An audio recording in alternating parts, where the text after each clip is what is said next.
Hello everyone, welcome to Gagan the resolving India IAS institute Chandigarh. मेरा नाम Indrajit.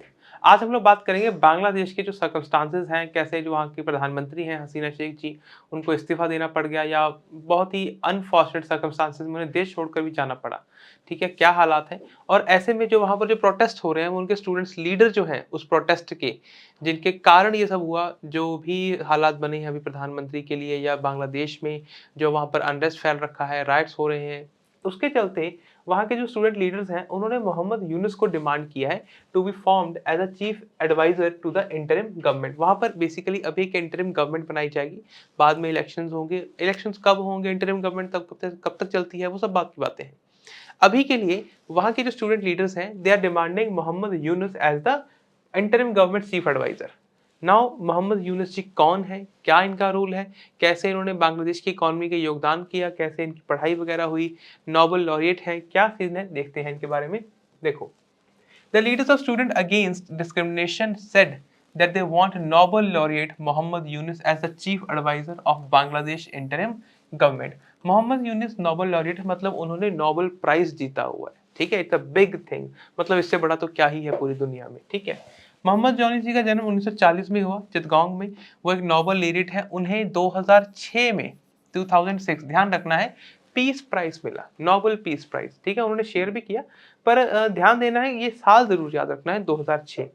Nobel laureate and ग्रामीण bank founder. Bangladesh में एक बैंक है, बेसिकली ये एक इकोनॉमिक्स में पीएचडी होल्ड करते हैं। ठीक है, professor Mohammad Yunus received his PhD in economics from Vanderbilt university in Tennessee.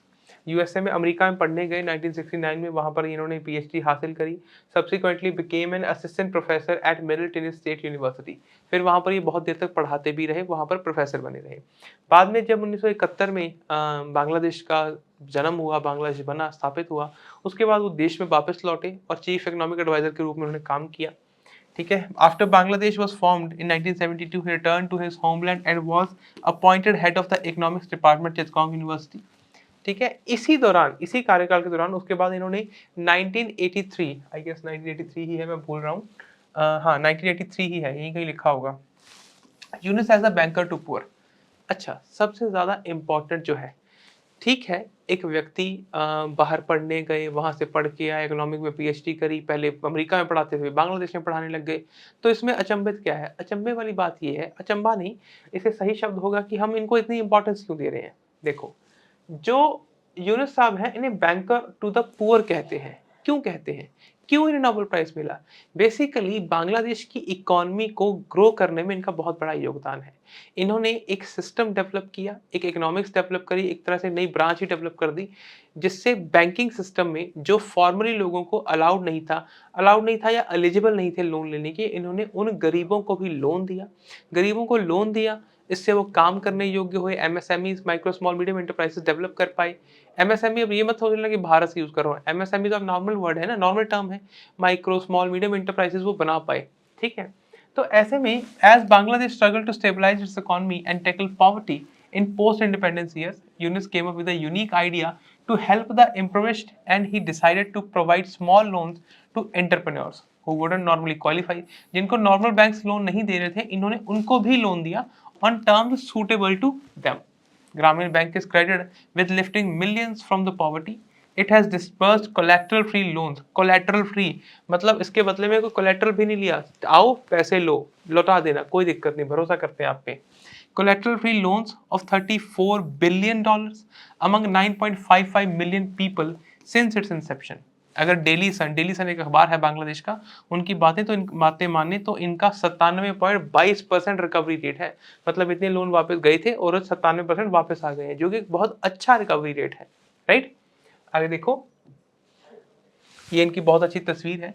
2006 में यूनिस एंड जेमन bank jointly received the Nobel prize in peace for their efforts to create economic and social development from the below and came to be known as banker to the poor. Very important. Right, next देखो, friction with Sheikh Hasina. अब यहाँ पर हम lecture को थोड़ा slow करते हैं, last slide है, अब इस चीज को समझना। बेसिकली जो मोहम्मद यूनुस साहब हैं, ठीक है, उनको बैंकर्स टू द पुअर कहा जाता है, उनकी बहुत इज्जत है, इकोनॉमिक्स में उनकी बहुत रिस्पेक्ट है उस रिगार्ड में। पर एक पॉइंट बात समझने वाली ये है कि 2006 में जब उन्हें नोबेल पीस प्राइज़ मिला, ठीक है? नोबेल पीस प्राइज़ मिला, तो 2006 में उनके बाद उन्होंने सोचा कि यार पॉलिटिकल पार्टी बनाई जाए, सत्ता में आया जाए, देश के आर्थिक हालातों को और बेहतर किया जाए। तो अब सोच के देखो, यूनुस की रिलेशनशिप फिर हसीना शेख के साथ कैसी होगी? ज़ाहिर-सी बात है भाई साहब फ्रिक्शन भरी होगी, क्योंकि वो एक पार्टी बनाने की बात कर रहे हैं। तो their relationship became strained after he considered starting a political party following his Nobel win, which she opposed when she returned to power in 2009। तो उन्होंने यूसुफ साहब के ऊपर, यूनुस साहब के ऊपर बहुत बड़े आरोप भी लगाए और बहुत सी इन्वेस्टिगेशंस खोल दी।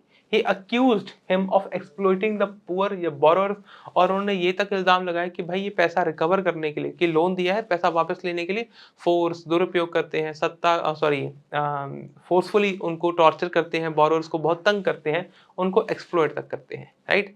तो ऐसे में अभी तक इनके ऊपर बहुत से लीगल केसेस चले हैं, बहुत सी बड़ी इश्यूज़ हैं, और क्योंकि वो नोबेल प्राइज़ विनर हैं, तो ऐसे में कोई छोटी-मोटी पर्सनैलिटी तो है नहीं। तो ऐसे में बहुत से अंतर्राष्ट्रीय नेताओं ने भी इसके ऊपर कहा कि he should not be harassed, legally harass नहीं किया जाना चाहिए। Even Barack Obama made a comment on this issue.